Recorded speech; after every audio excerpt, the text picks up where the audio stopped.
In the final days of World War II, an entire German army wasn't retreating.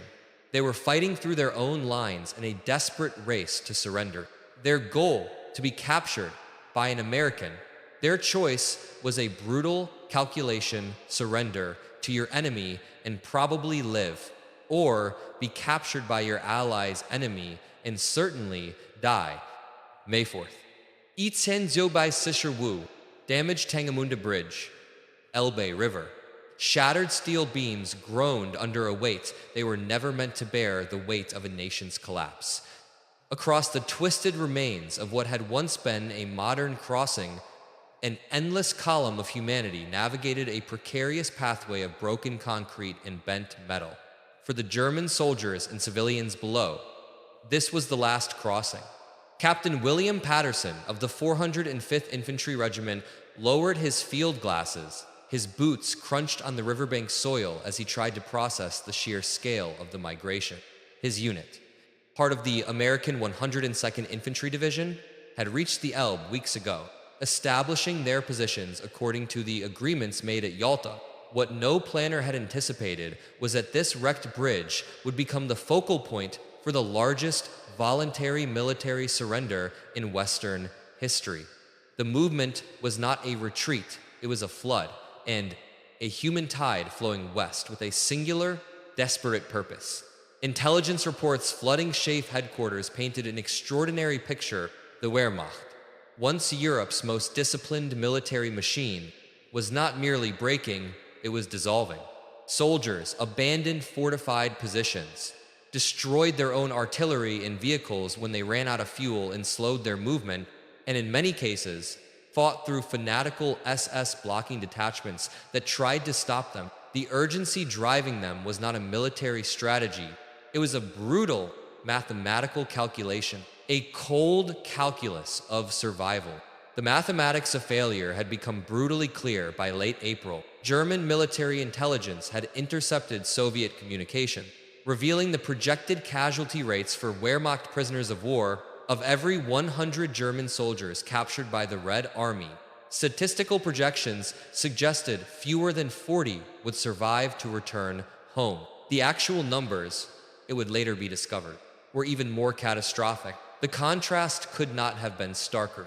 Reports filtering back through Wehrmacht communication channels from the Ruhr Pocket surrender in mid-April described a different reality. American forces were honoring the Geneva Convention. They provided food. They provided medical care. Surrender to the Americans meant probable survival. Capture by the Soviets meant probable death. This simple, terrifying equation had overridden 6 years of ideology, all Führer orders, and any remaining semblance of military discipline. The choice was no longer between victory and defeat. It was between life and death. This was a truth recognized even at the highest levels of the collapsing Reich. Field Marshal Wilhelm Keitel's final strategic assessment, captured after Germany's surrender, contained a single underlined directive: maximum German forces must reach Western Allied lines before Soviet encirclement completes. This was not defeatism. It was the recognition of a fundamental, ideological reality. The race was not for a negotiated peace or a final heroic stand, but for the basic human possibility of surviving captivity. The choice between American and Soviet captivity wasn't about comfort or convenience, it was about survival itself. April 20th, Führerbunker, Berlin, deep beneath the rubble of the Reich Chancellery, in a world of concrete, sweat, and looming death, Adolf Hitler issued his final desperate orders. The map on the table was a fantasy of armies that no longer existed and counterattacks that were impossible. General Walter Wenck, commanding the 12th Army to the west, was to turn his forces tack toward the capital and break the Soviet encirclement in a final, glorious battle. The order was a demand for suicidal gesture, a Götterdämmerung rooted in a worldview utterly detached from the mathematical reality on the ground. At his headquarters near Belitz, General Wenck received the Führer's command. The contrast could not have been starker. There were no fantasy armies on his maps, only the hard, red lines of overwhelming Soviet superiority, 20 Soviet divisions for every one of his own that was still combat effective. His intelligence reports were not filled with propaganda, but with the grim statistics of the atrocities being committed in the East and the endless streams of terrified refugees flooding his sector. He then made a decision that constituted the highest form of treason against the Third Reich and the highest form of service to his men, gathering his commanders. Wenck laid out the unassailable logic of their situation. Comrades, he announced, his voice steady against the distant rumble of artillery. The war is lost. Our duty now is not to a dead ideology, but to the living our soldiers and the civilians depending on us. We will attack, but we will attack westward. We will open a path to the Americans. This was not a betrayal born of cowardice, but a profound moral courage born of data. His intelligence officer, Colonel Gunther Reichelt, had compiled the devastating statistics that fueled the decision. In East Prussia alone, an estimated 300,000 civilians had died during the Soviet advance from combat. Now, exposure and mass revenge killings applied to the populations now trapped between Wenck's army and the advancing Red Army. These ratios predicted a catastrophe of unimaginable scale. To accept Hitler's order was to accept the annihilation of hundreds of thousands for a gesture that could not succeed. In that moment, Wenck's 12th Army, including the elite Clausewitz and Scharnhorst divisions formed from the last of Germany's manpower, transformed. It ceased to be an offensive weapon and became a humanitarian shield. They would not fight for Berlin's ruins. They would hold a 40-kilometer corridor open, buying time with their lives so that others might live.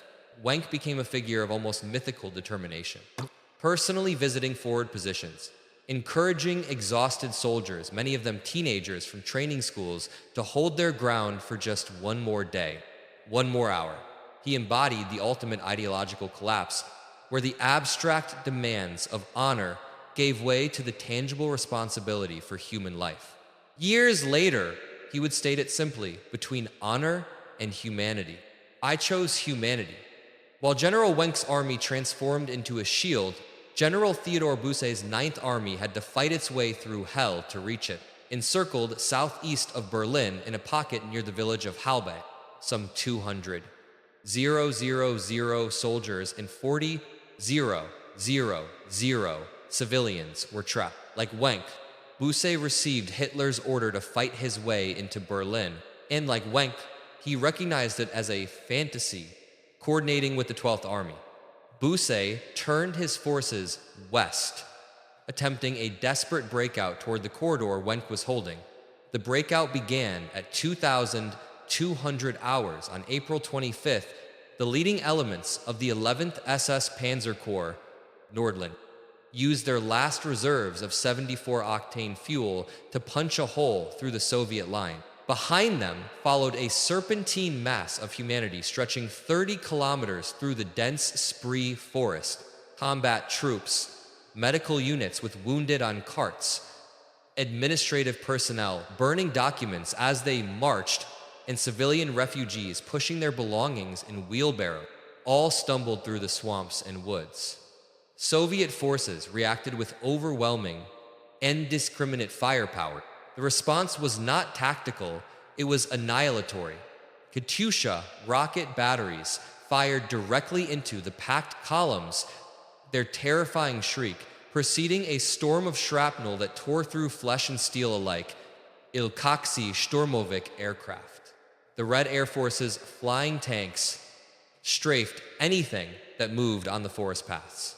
34 tanks, no longer needing to worry about German anti-tank guns, simply crashed through defensive positions, crushing the men and equipment in their path. The forest became a slaughterhouse. Colonel Hans von Luck, commanding the remnants of a panzer regiment, described the horror with the cold precision of a man who had seen the end of all things. It was no longer war, but a massacre We kept moving because stopping meant certain death. I saw officers shoot their own wounded rather than leave them for Soviet capture. The mathematics of this gauntlet were catastrophic. Of the 240, 000 people who began the breakout, approximately 40, 000 reached Wensk's lines and eventual American captivity. The Halby Forest Cemetery today contains 24 000 graves, most marked simply, ein deutscher Soldat, an unknown German soldier. Another 60, 000 were captured by Soviet forces, vanishing into a gulag system from which very few would return. The remaining 140, 000 were simply consumed by the forest, killed in unnamed skirmishes, drowned in river crossings, or lost to the chaos. The horror of Halbe was the ultimate proof of the survival equation driving the German flight. It was the physical manifestation of what they were fleeing from, a visceral memory that would propel the survivors across the last kilometers to the Elbe with the energy of pure terror. The damaged Tangamunda Bridge became the focal point of this entire human migration. Wehrmacht engineers had blown the modern structure on April 12th to slow the American advance, an act of standard military logic. Now, with a profound and bitter irony, its twisted remains served as the only crossing point for 50 kilometers in either direction. It was a precarious, man-made lifeline over the indifferent waters of the Elbe. In one of the war's most surreal scenes, a temporary, unspoken truce emerged. German military engineers and American combat engineers began working from opposite banks, shouting instructions to each other over the groaning steel to shore up the wreckage. They were not allies, nor were they enemies. They were technicians in a race against a common foe, chaos. Together, they fashioned a single file pathway, a fragile thread connecting two collapsing worlds from May 4th to May 7th. An estimated 100,000 people crossed that thread. The scenes defied all military precedent. Wehrmacht colonels, with the Knight's Cross at their throats, directed traffic alongside American sergeants from Ohio. German Feldgendarmerie, the feared military police, maintained order on the eastern approach, while American MPs controlled the western bank. An unspoken, mutual understanding prevailed if this crossing became blocked. Thousands would be trapped and annihilated as Soviet forces closed in. Lieutenant Colonel William Davis of the 102nd Infantry Division described the surreal cooperation. German officers saluted us. We saluted back. Their engineers asked our engineers for equipment to strengthen the bridge. We gave it to them. Everyone understood lives depended on keeping that crossing open. The human stream was endless and heartbreaking.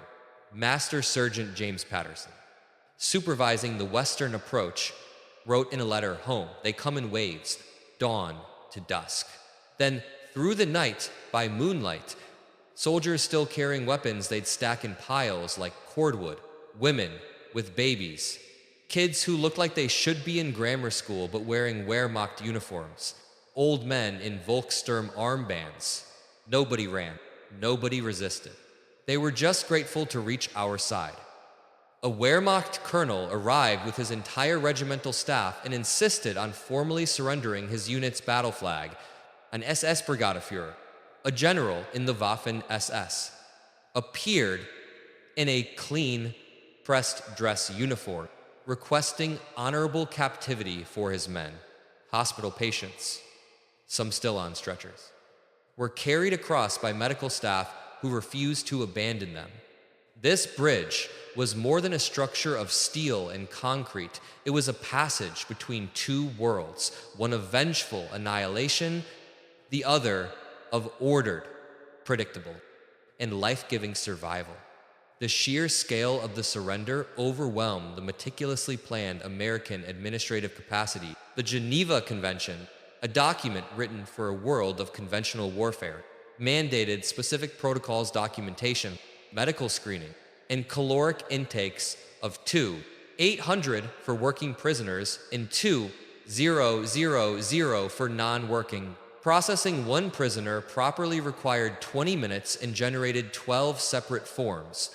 At peak flow, Archer 000 desperate human beings were arriving at the Tangamunda crossing daily. The mathematics were impossible. The system collapsed. This was the moment where the immutable mathematics of American industrial abundance met a humanitarian catastrophe. Each infantry division had attached military police battalions, field kitchens capable of feeding 15 null men daily, and vast stockpiles of food, water, and medical supplies that were a testament to a logistical chain stretching back to factories in Detroit and farms in Iowa. But even this was not enough. A single division, designed and supplied for 15,000 of its own men, was suddenly responsible for feeding 60,000 prisoners plus uncounted civilian, day after day. In the face of this chaos, Colonel Benjamin Thompson, Chief of Staff for the 18th Airborne Corps, made a crucial decision that prioritized life over bureaucracy. Forget the paperwork. He ordered his staff in a field telephone call that would save thousands, get them fed, get them deloused, get medical attention to the wounded. Documentation can wait. Lives can't. It was the logic of abundance, the ultimate expression of a system that could afford to value human life over administrative order. Emergency convoys ran continuously from rear depots. 47 transport aircraft, which had dropped paratroopers into Normandy, now dropped crates of K rations by parachute. The Red Ball Express, the legendary truck convoy system that had supplied Patton's race across France, was reactivated to feed a surrendered enemy. The medical crisis was acute. Army medical units estimated 30% of the surrendering Germans required immediate attention for malnutrition, typhus, and gangrenous combat wounds left untreated for weeks. Captain David Miller, a medical officer with the 330th Medical Battalion, performed surgery for 72 straight hours, fueled by coffee and sheer will. These weren't fresh combat wounds, he recalled. These were weeks old, infected, untreated. Men had been walking on broken bones. We stopped asking what unit they were from. We were just doctors and they were just patients. American abundance did not guarantee an easy captivity, but it made survival the baseline assumption, a luxury the Soviets, with their own devastated infrastructure, could not and would not provide. While the humanitarian crisis unfolded on the Elbe, high-level negotiations were determining the fate of millions. At SHAEF headquarters, General Dwight Eisenhower faced an impossible dilemma. The Yalta agreements were explicit. German forces must surrender to all allies simultaneously. Separate surrenders were a violation of inter-allied trust. Yet turning the hundreds of thousands of refugees back into the path of the Red Army was unthinkable. The abstract logic of diplomacy had collided with the concrete reality of human suffering. On May 4th, Admiral Hans-Georg von Friedeborg, representing Hitler's successor, Großadmiral Karl Dönitz, proposed to Field Marshal Bernard Montgomery the immediate surrender of all German forces in northwest Germany, Denmark, and Holland. The proposal was frank, a partial surrender that would allow the Wehrmacht to continue fighting the Soviets, holding the door open for maximum evacuation to the west. Montgomery, bound by Allied agreements, could only accept unconditional surrender on all fronts. But he understood the stakes. The Germans weren't just seeking military surrender. He later wrote in his memoirs, they were seeking salvation from Soviet retribution. The temporary solution was pragmatic and brutal, German forces reaching American and British lines before the formal all-fronts surrender took effect would be processed as prisoners. Those arriving after would be subject to repatriation agreements with the Soviets. This created a deadly deadline, a final terrible clock. At 0241 hours on May 7th, in a small schoolhouse in Rheims, France, General Alfred Jodl signed the instrument of Germany's unconditional surrender. The ceasefire would take effect at 2301 hours on May 8th. This gave the remaining German forces east of the Elbe exactly 45 hours. The greatest race against time in military history had begun. The news spread through Wehrmacht radio channels like wildfire. What had been a desperate flight now became a frantic, full-speed migration. Knowing the deadline, German units dissolved all pretense of military order. Soldiers threw away heavy equipment to move faster. Officers burned their unit documents rather than slow their retreat. Even after Soviet forces reached artillery range of the Tangamunda crossing on May 6th, the stream continued under a hail of shells, with American artillery units providing counter-battery fire, technically engaging an ally to protect a surrendering enemy in one of the war's strangest and most poignant moments. The numbers told the story of this final, desperate sprint. Of the estimated 250,000 German military personnel still east of the Elbe on the morning of May 7th, approximately 180,000 would successfully reach American lines in those final 45 hours. The rest would be swallowed by the Red Army, their fates sealed by the ticking of a clock. For those who won the race, the destination was the Rheinwiesenlager, the Rhine meadow camps. These were temporary enclosures, often just agricultural fields surrounded by barbed wire that held over 1 million German prisoners by mid-May. Conditions were harsh. Prisoners initially had no shelter but holes dug in the ground with their bare hands or helmets. Food was basic. Initially, a starvation diet of 1,200 calories daily. Disease spread quickly in the overcrowded, unsanitary conditions. Yet the crucial difference was the trajectory. The suffering was temporary, a product of logistical strain, not state policy. Conditions in American camps steadily improved as the logistical machine caught up. The death rate, while tragic, remained below 1%. The experience of Corporal Friedrich Müller, who surrendered at Tangamunda, was typical. He had survived Stalingrad, a fact that already made him a statistical anomaly. First day without fear in 6 years. He wrote in a hidden diary, "Americans gave us bread, real bread, not sawdust. A guard offered a cigarette. I cried after what we did. Why do they treat us as humans?" The answer to Muller's poignant question lay in the grim reality of the camps they had avoided. The contrast was not between comfort and hardship, but between systematic mercy and systematic revenge. Declassified NKVD documents confirm the German fears were justified. Of the approximately 3 million German prisoners taken by Soviet forces, at least 1 million died in captivity. The death rate in 1945 to 46 exceeded 50% in many camps. Prisoners received 600 to 800 calories daily while performing forced labor in uranium mines and Siberian logging camps. Medical care was non-existent. A former Soviet officer, Viktor Astafyev, later wrote with chilling honesty, "We were told every dead German was payment for our suffering, payment for Leningrad. Stalingrad for civic million Soviet dead. To show mercy was to betray our fallen comrades." The final statistics told the entire story. American records show that of 8 million German prisoners in Western custody, 4% survived captivity. Soviet records, even the heavily doctored official ones, reveal a catastrophe.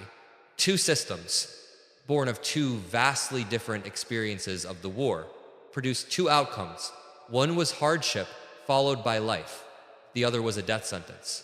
The difference was a simple function of logistics, ideology, and the profound human capacity for both mercy and revenge. The mass surrender at the Elbe was not merely the end of a war, it was the beginning of a new geopolitical reality. The Western Allies now controlled the vast majority of Germany's surviving military personnel, providing a crucial intelligence advantage as the Cold War began to emerge from the hot war's embers. Operation Paperclip, the clandestine program to secure Germany's top scientific minds, succeeded, in large part because men like Wernher von Braun's rocket team had made a calculated decision, traveling 500 kilometers through collapsing lines specifically to surrender to the Americans. We despise the French, fear the Soviets, and don't believe the British can afford us. Von Braun had told his colleagues, that leaves the Americans. It was a decision that would eventually put Americans on the moon. The demographic impact was a deep, slow-healing wound. The regions that would become the German Democratic Republic, East Germany, lost virtually their entire male population of military age, who were either killed in combat, had fled west, or had vanished into the Soviet Gulag. Entire family lines were extinguished. The new communist state would struggle for decades with the severe gender imbalance created by the loss of so many men in those final desperate weeks. But the deepest legacy was psychological. The memory of American humanity in victory. A humanity made possible by a system of incomprehensible abundance, profoundly influenced West Germany's post-war trajectory, its seamless integration into NATO, its development as a stable democratic state, and its role as America's key European ally during the Cold War were all influenced by the memory of American mercy in 1945. The damaged bridge at Tangamunda was never rebuilt. It sits today as a quiet monument. Its twisted steel, a silent testament to the desperate crossing. The last German soldier to make it across was a 6'3" Volkssturm member named Heinrich Fischer. He reached the American lines at 2:24, 7 hours on May 8th, just 14 minutes before the ceasefire took effect. When a young GI asked him why he had risked everything for those last few meters, he simply said, "I wanted to see my grandchildren again." He did. Millions who failed to reach the American lines did not. The flight to the Elbe was the largest gamble on human mercy in military history, a desperate bet by the soldiers of a defeated and criminal regime that their conquerors would choose humanity over retribution. For the hundreds of thousands who made it across, it was a gamble that paid off with the only currency that ultimately mattered, their lives. The measure of victory is not in enemies destroyed, but in lives saved, in vengeance withheld, and in mercy shown. Thank you for joining us for this look into one of history's most profound humanitarian crises. The story of the Elbe River crossing is a powerful testament to the fact that even in the darkest hours of conflict, choices matter. The decisions made by generals and the desperate courage of individuals shape the future of a continent. If this story resonated with you, please consider sharing your thoughts in the comments below. We read every one. And as always, don't forget to subscribe to Content Channel and hit the notification bell so you won't miss our next exploration into the forgotten corners of history. Thank you for watching Content Channel.